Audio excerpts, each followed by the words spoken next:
Hey, what's up, you guys? It's Tarashi here, and today, yes, we are actually in CAS.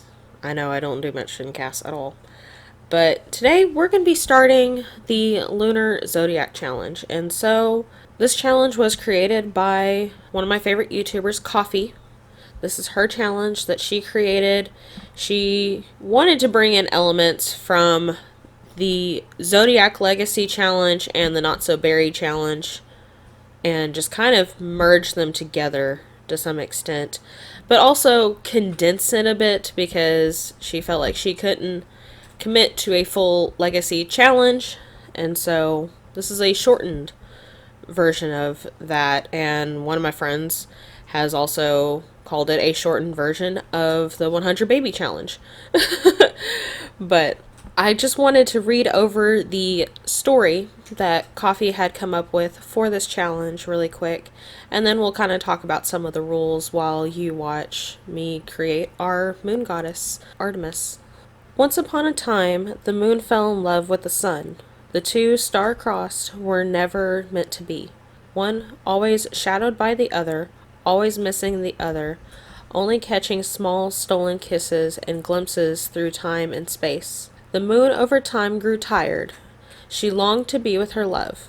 She asked the great gods and goddesses of the past what she could do to prove herself worthy to leave her post and be with her love. The old ones, after much counsel, came to an agreement.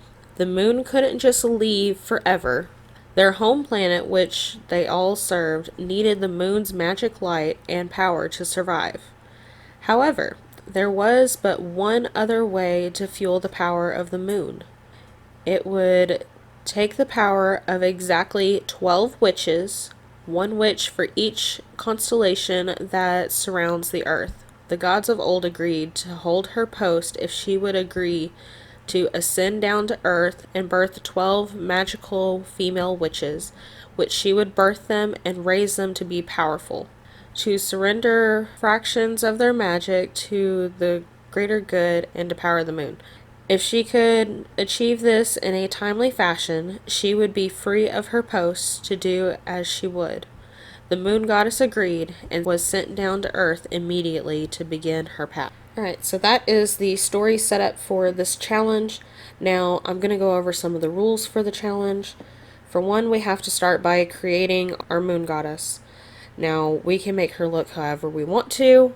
There's no rules against how she looks or that she has to look a certain way.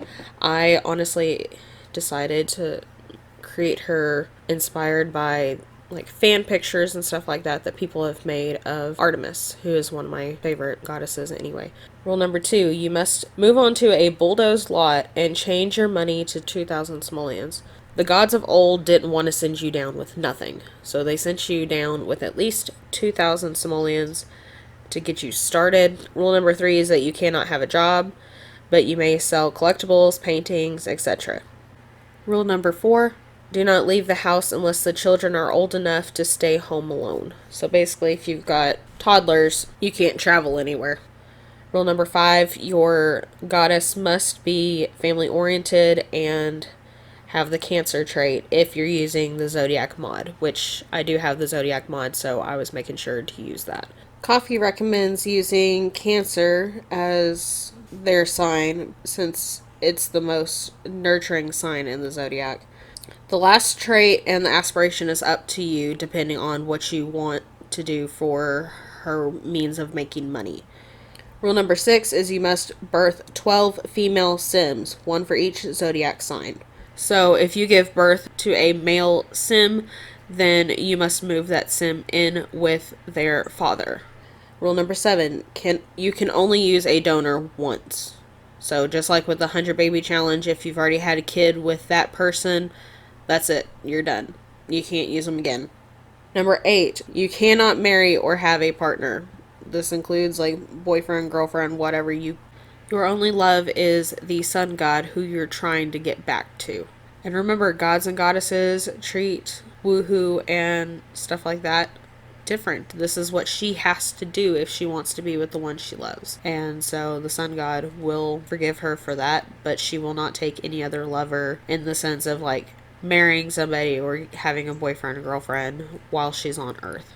Rule number 9, complete each main objective for each child. So for each child in the Zodiac, they have to complete an aspiration or some kind of main goal in order for you to be done with that sign in the Zodiac and to move on to the next one.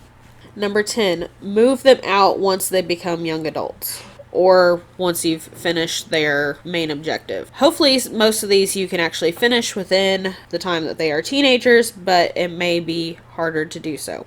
Rule number 11, make sure you birth the children in order.